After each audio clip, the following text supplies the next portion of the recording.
പൗലോസിനോട് ഒരു ദിവസം തമ്പുരാൻ പറയുക, പൗലോസെ നീ ഭാരപ്പെടരുത്, വലുതും സഫലമായ വാതിൽ നിന്റെ മുമ്പാകെ ഞാൻ തുറക്കുകയാണ്.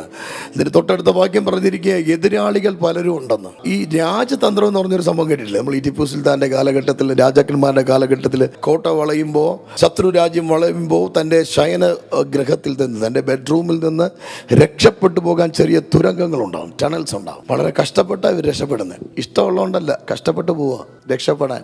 എനിക്ക് അതിശയം ഉണ്ടായി. എതിരാളികൾ ഉണ്ടെന്ന് പറഞ്ഞിട്ട് സഫലമായ വാതിൽ തുറക്കുമെന്ന്. കിങ്ഡം സ്റ്റൈലിൽ നോക്കി, എതിരാളി ഉണ്ടെങ്കിലേ വാതിൽ തുറക്കുള്ളൂ. സത്യത്തിൽ എതിരാളി ഉണ്ടെങ്കിൽ തുറക്കേണ്ട വാതിൽ ഏതാ? ചെറിയ വാതിൽ, ആരും കാണാതെ രക്ഷപ്പെട്ടോ. ജീവൻ വേണമെങ്കിൽ രക്ഷപ്പെട്ടോ. കുഞ്ഞു വാതിൽ തുറന്നു തരാമെന്ന് കർത്താവ്.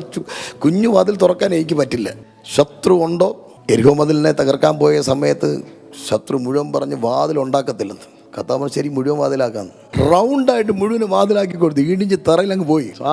ചില വാതിലുകൾ അങ്ങനെ തുറക്കട്ടെ. വാതിൽ വെക്കാൻ പറ്റാത്ത രീതിയിൽ ചില കൊള്ളകൾ നടക്കും.